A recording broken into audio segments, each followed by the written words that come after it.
आईने काय केलं माहितीये का तुम्हाला?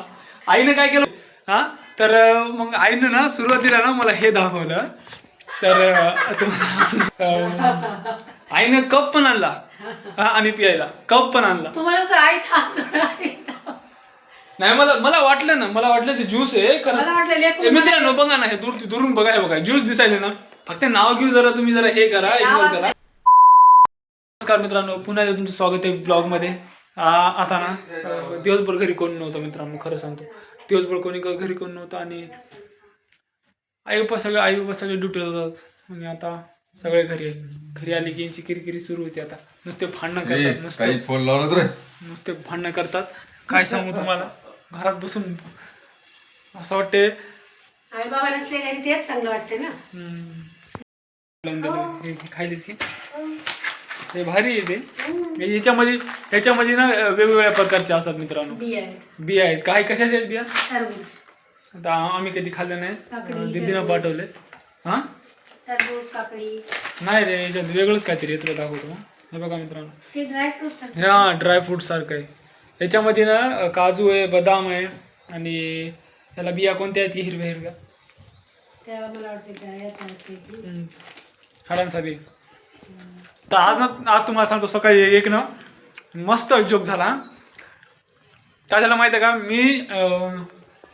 मी सकाळी उठलो आणि लगेच तिचा फोन आला मला की बाहेर पार्सल आले, घे म्हणून. मी झोपत होतो. नंतर आईला म्हणलं, आई पार्सल आलं घे. दारासमोरच होतं ते, गेटाला वाजू लागलं होतं. मग आईनं जाऊन पार्सल घेतलं. मग सगळं चेक केलं, काय काय सामान दिलं ते. आणि मी सकाळी उठलो, मग मी उठलो 8-8:30ला उठलो. मग नंतर आई विचारलं की हे दिलं, हे पाठवलं, असं आहे. मग नंतर काय झालं, आम्ही ना चिप्स पाठवले, हा सगळं कुरकुरे चिप्स सगळं काय खायला होता. गुड्डेचे बिस्किट पाठवले. आणि एक तुम्हाला मजेशीर गोष्ट सांगतो. तर ना आईनं ना मला म्हणली, मी झोपत होतो, मला माहित नाही, हे मला माहीतच नाही, आणि मी होतो झोपेत. तर मग आईनं ना सुरुवातीला ना मला हे दाखवलं. तर तुम्हाला ना हे दाखवलं मला. तर मला ना झोपेत काहीच लक्षात आलं नाही की आईला वाटलं, मला काय वाटलं हे लेमन ज्यूस आहे. हे बघू शकता, लेमन ज्यूस आहे वाटलं मला. मग नंतर मी उठलो, मग उठल्यानंतर मग मी चेक केलं, हा ठीक आहे का, हे आईनं हा दीदीने हे पाठवलं. मग नंतर मी हे खालचं वाचलंच नाही, कारण मी होतो झोपेत. आणि मी वाचलंच नाही. मग आईने काय केलं माहितीये का तुम्हाला? आईने काय केलं माहितीये का, मी म्हणलं आई हे ज्यूस आहे, तर दीदीनं ज्यूस पाठवला आपल्याला, म्हणजे पाण्यात मिसळून पियायचं म्हणून असं. तर मी म्हणलं आई ज्यूस आहे, बघ बरं तू. तर आईनं ना कप पण आणला तिथं, आणि मी कप मध्ये टाका गेलो, ते लिक्विड निघालो बाहेर. मग नंतर मी बस इकडं बघा गेलो, तरी काय दिसलं माहितीये का तुम्हाला? हे ना डिशवॉश आहे मित्रांनो. हे आपण जे भांडे धुतात ना त्यासाठी वापरतात. आणि मला लक्षातच नव्हतं, हे चुकून झालं. मला पण लक्षात, मी झोपत होतो. तर आईनं कप पण आणला, आणि आम्ही ज्यूस बनवून पिणार होतो आज. ज्यूस बनवून, आणि सकाळी काहीच लक्षात आलं नाही. आम्ही मग नंतर दिदीला फोन लावला. मग नंतर आधी एक तर मी झोपत होतो, मला काही लक्षात आलं नाही. मग नंतर हे बघलं तर काय, हे ज्यूस म्हणून पिणार होतो आम्ही येड्यासारखं. मला काही लक्षात नव्हतं. आणि आईनं पण मला सांगलं नाही, आईनं पण नाही सांगलं. आणि हे एक कप पण आणला आईनं, त्या कप मध्ये टाकलं.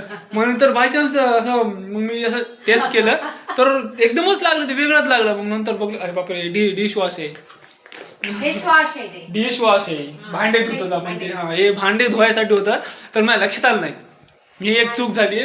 ते लय मजेशीर किस्सा होता ते. आईनं कप पण आणला आणि पियायला कप पण आणला. नाही मला वाटलं ते ज्यूस आहे. मित्रांनो बघा ना, हे दुरून बघा, हे बघा ज्यूस दिसायले ना.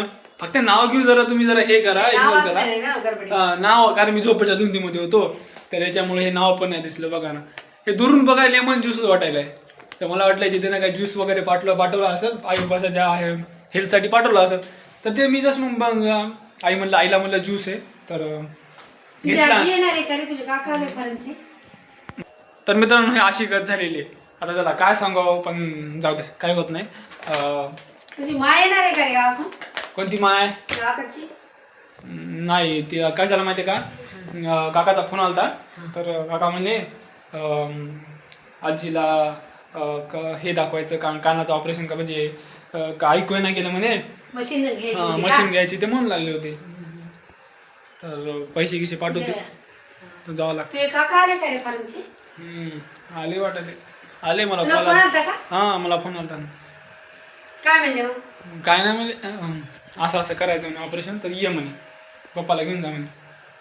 आणि ते बँकेचं एक अकाउंट बंद पडलं. यार मित्रांनो खरंच बँकेचं जे अकाउंट एकदमच माझं हे झाले, बंद पडलं. बंद झाले, टेम्पररी बंद झाले वाटायले. काय झालं की पण मला बँकेत जाऊन ते बघावं लागलं. लई प्रॉब्लेम झाले होते मित्रांनो. हे 7 दिवस जे यूट्यूबनं माझी ते हे बंद केलं होतं ना, त्याच्यामुळं खूप काही प्रॉब्लेम फेस केले. दिवस लागले होते खूप मनच लागणार गेलं माहिती, कुठंच काय करू काय समजा नाही गेलं माहिती आहे का. तुझे व्हिडिओ छान छान आले, सगळेजण खूप छान छान म्हणाले. व्हिडिओ मॅडम मी म्हणते. मित्रांनो शॉर्ट्स कोणी बघले असेल तर बघून घ्या. आणि असे पण व्हिडिओ येत राहतील, अजून येत राहिले, कारण ते पण शिकले कसे बनवायचे ते. आणि गावाकडे नाही का ते सप्ताहाला वाटते गावाकडे. तर मित्रांनो तुम्हाला ना आता मला कमेंटमध्ये सांगा, जर तुम्हाला खरंच गावाकडे जर काही असं बघायची इच्छा असेल भजन वगैरे, तर सांगा, मी पण गावाकडे जाणार आहे. तर तुम्हाला मी दाखवायचा प्रयत्न करा तिकडं. तुझ्या शेतात काय होतं रे? शेताकडे मी कधी गेलोच नाही मित्रांनो. ज्या दिवशीपासून शेत आलं ना, म्हणजे शेत होतं ना, सुरुवातीपासून मी कधी गेलोच नाही शेताकडे. लहानपणी गेलो असेल पण आता कधीच गेलो नाही मी. मला एकदा जावं लागलं गावाकडे. तुम्हाला मी माझं शेत ते दाखवलं मी. काय नाही, जवळच आहे, दूर पण नाही, एका दिवसात जाणे. तुला सगळे म्हणाले की रे देवाच्या सप्त्याला ये म्हणून. कोण म्हणाले का? ते सती दादा म्हणला वाटते ना. दादा म्हणला जाऊ मग तिकडे बघू. बाळ्याचे पोर गावाकडे मित्रांनो आमचं वावर एक मस्त आहे यार, मस्त आहे. आपण काय करू माहितीये काय, आपण बाळ्याकडे बैलगाडी हे ते नाही, आपण काय करू माहितीये का, शेताच्या बीच मधात असे 4 खंबे रोवायचे, वर टॉपला बांधायचं का, शेड टॉपला बांध, खाली जमिनीवर बांधायचं नाही, टॉपला बांध, शेताच्या बीच मधात. एकदम भारी वाटते मित्रांनो. एकदम काय लागणार आहे, खाली पोलं रवायचे, सिमेंटचे टाकून पोलं रवायचे. मग खंबे आरपारच घ्यायचे 20-30 फुटावरचे. मग तिथं एक अशी पत्राचे शेड मारायचे. पत्र म्हणजे ते असते कसं, ते शेड मारायचे. इल्डिंग असतं ना, ते बसतात. म्हणजे तू घर दुसऱ्या मजल्यावरच बांधायचं डायरेक्ट टॉपला. अगं म्हणजे शेत खालून आपलं म्हणजे जागा पण घेत नाही. तुला काय करावं लागेल की नाही, तेवढ्यात काय होते, पैसे नाही होते मित्रांनो, एक दिवस होते मित्रांनो. कधी पण पॉझिटिव्ह विचार करा आणि ना होते मित्रांनो. कधी बघा, तुम्ही नाही म्हणून जर विचार केला तर काहीच होणार नाही. तुम्ही सुरुवात केल्याशिवाय काहीच होत नाही. तर तुम्ही ना एकतर पॉझिटिव्ह विचार करा आणि होते. सगळ्यांचे दिवस बदलतील, कारण देव परीक्षा घेत असते. कारण आपण कुठपर्यंत स्टेबल राहू शकतो, कुठपर्यंत आपण सहनशीलता आहे आपल्यात. तर त्याच्यामुळं तुम्ही ना, दादा भेटला होता आज मला. कोणता? आपल्या नेमा ते राजू दादा भेटला होता. ऑटोत बसून नेला त्यानं मला. काकी नको पैसे म्हणला. मी नको बाबा, तुझा धंदा आहे, कशाला द्यायचे पैसे, थांबायचे. दिले मी त्याला 20 रुपये. नातं ठेवायचं आणि व्यवहार. नको काकू, काकी नको मला. मी नको, माहिती रस्त्यावर तुला काम कोण भरायचंय. नाही, देत राहायचे पैसे. पण मी तर दुसऱ्याला 15 रुपये देते, पण त्याला 20 रुपये दिले. जाऊ दे. किती छान बोलतात आपली लेकरं. मित्रांनो, तर तुम्हाला मी काय सांगायचं, तर पॉझिटिव्ह राहा आणि ना कधी पण होते म्हणून विचार करा. असं नाही म्हणून नाहीच. सगळ्यांचे दिवस बदलतील. फक्त वेळ खाते जरासा देव, सबर का फल मिटावताय म्हणतात ना, तसं आहे. वेळ खाते देव, टेन्शन घेऊ नका. आणि सगळं होते, सगळं मुमकिन आहे या जगात. असं काहीच नाही कोणाला काही भेटलं नाही. सगळ्या वेळेनुसार सगळं भेटलेलं आहे. फक्त वेळ खाते देव परीक्षा घेते, त्याच्यामुळे टेन्शन घ्यायचं नाही. आणि आपण ज्या मार्गावर आहे तेच मार्ग पकडायचा. पीठ नेऊ, मीठ नेऊ, चटणी मीठ गावाकडे सप्ताह आहे ना, तिथं करून खाऊ भाजी भाकरी. मित्रांनो, गावाकडची मजा वेगळीच आहे, एकदम मजा वेगळी. तुम्हाला मी दाखवतो, कधी गेलं ना गावाकडे तर तुम्हाला फुल ब्लॉग करून दाखवल. शेवळ्याचे महाराज, गावाकडचे महाराज, येळेगावचे महाराज बोलून येतं. तर मित्रांनो, हे होता एक मजेशीर किस्सा. तर भेटू पुढच्या ब्लॉगमध्ये.